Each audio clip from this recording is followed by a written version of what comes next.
A dealer sells an article for ₹75, ये है selling price of the article, and gain as much percent as the cost price of the article. कह रहा है gain हमें कितना मिलता है, जितना कॉस्ट प्राइस है आर्टिकल का उतने परसेंट गेन मिलता है। जैसे मान लो 10 रुपए कॉस्ट प्राइस है तो हमें जो गेन होगा वो 10% होगा, ठीक है ना। Find the cost price of the article, कह रहा है कॉस्ट प्राइस बताओ आर्टिकल का क्या होगा। तो let the cost price of the article,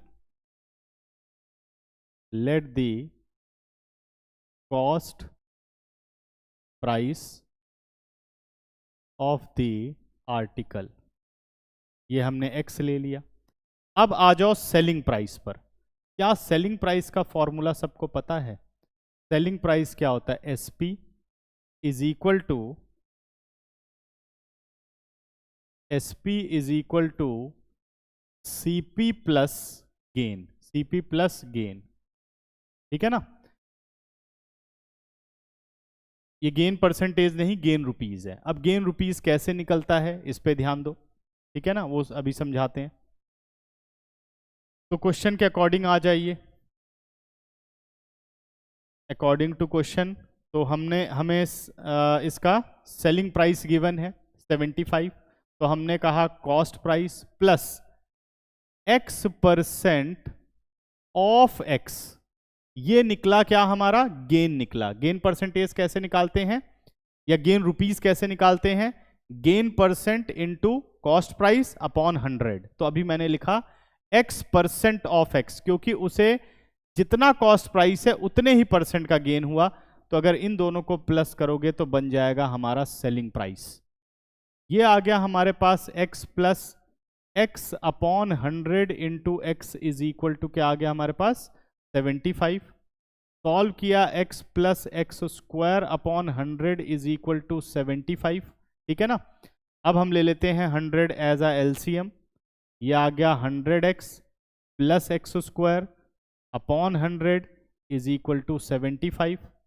cross multiply कर लेते हैं, ये आ गया x square plus 100x is equal to 7500। तो 7500 को ले आइए लेफ्ट साइड में, x square plus 100x minus 7500 is equal to 0, ठीक है ना।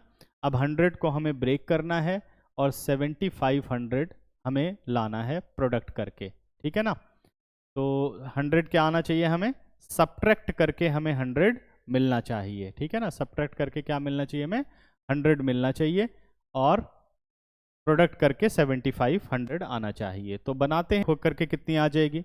मिडल टर्म अगर हम ब्रेक करें तो ये हो गया आपका 150 माइनस 50, यानी x square plus 150x minus 50, है ना। 150 माइनस 50, 15 5 जो 75, हाँ 7500, और सब्ट्रैक्ट करके कितना आ गया? 100 माइनस 7500 इज इक्वल टू 0। यहां से हम x कॉमन ले लेते हैं, x प्लस 150 माइनस 50 कॉमन ले लेते हैं, x plus 150 is equal to 0। पहला फैक्टर हमारे पास बन गया x माइनस 50, दूसरा फैक्टर बन गया x plus 150 is equal to 0। तो इधर x इज इक्वल टू 50 और x is equal to minus 150, because cost can not be negative, तो x is equal to minus 150 हम नेग्लेक्ट कर देंगे। तो दिस इंप्लाइज, या hence cost of the article is ₹50। हमें सिर्फ कॉस्ट बताना था, hence cost price of article is equal to ₹50। ये हो गया इस क्वेश्चन का फाइनल आंसर।